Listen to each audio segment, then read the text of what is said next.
राजगढ़ की गौरी अपने माता पिता की इकलौती संतान थी। गौरी के पिता मेहनत कश किसान थे। वो सारा दिन खेतों में काम करते। गौरी अपनी माँ का किचन में हाथ बटाती। वो जंगल से लकड़ियाँ बीनती और माँ के चूल्हे में मदद करती। एक दिन वो जंगल में लकड़ी बीनने गई थी कि तभी उसे रोने की आवाज आती है।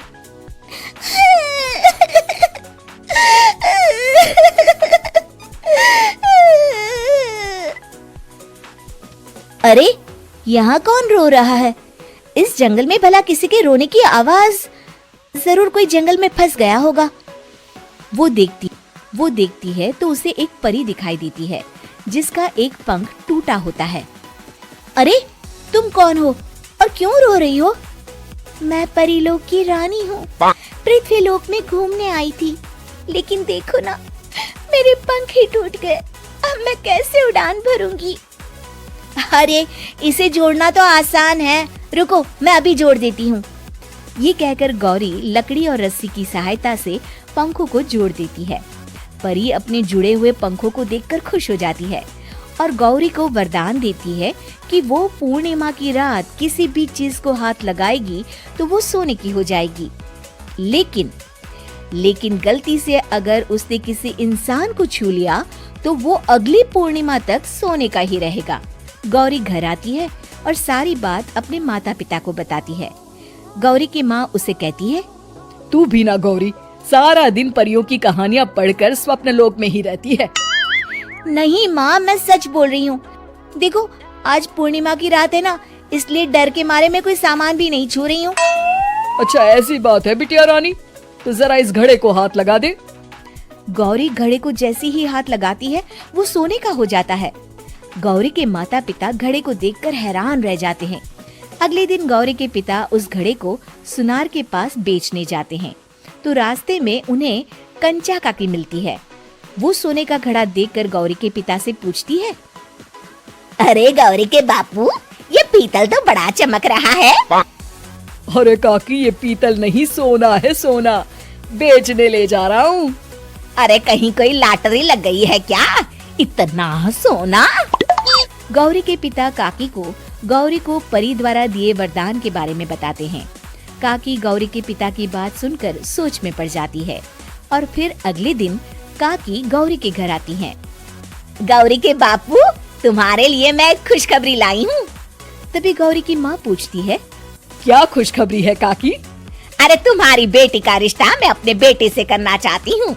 अरे कब तक अपनी सयानी लड़की को घर पर बिठा कर रखोगी? हाँ, देखो काकी, मैं ऐसे ही व्यक्ति से अपनी बेटी की शादी कराऊंगा जो गौरी के वरदान से नहीं, उसके गुणों को समझे।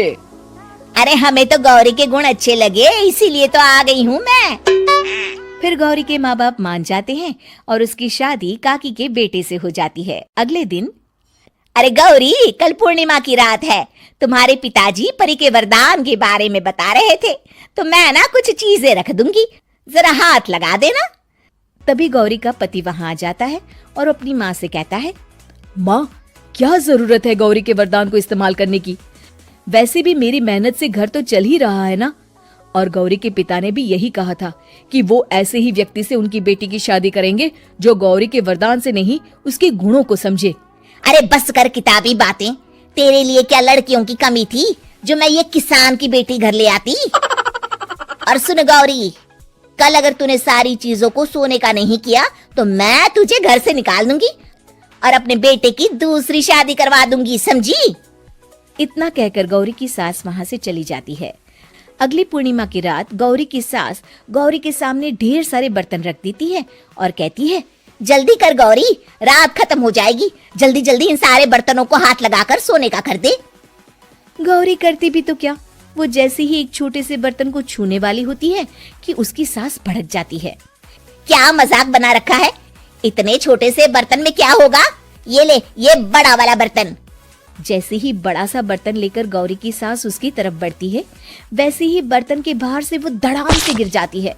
सास को गिरा देख गौरी उन्हें संभालने दौड़ती है और वो सास को हाथ लगाकर कहती है, अरे सासू माँ, क्या हो गया आपको? कहीं चोट तो नहीं लगी ना?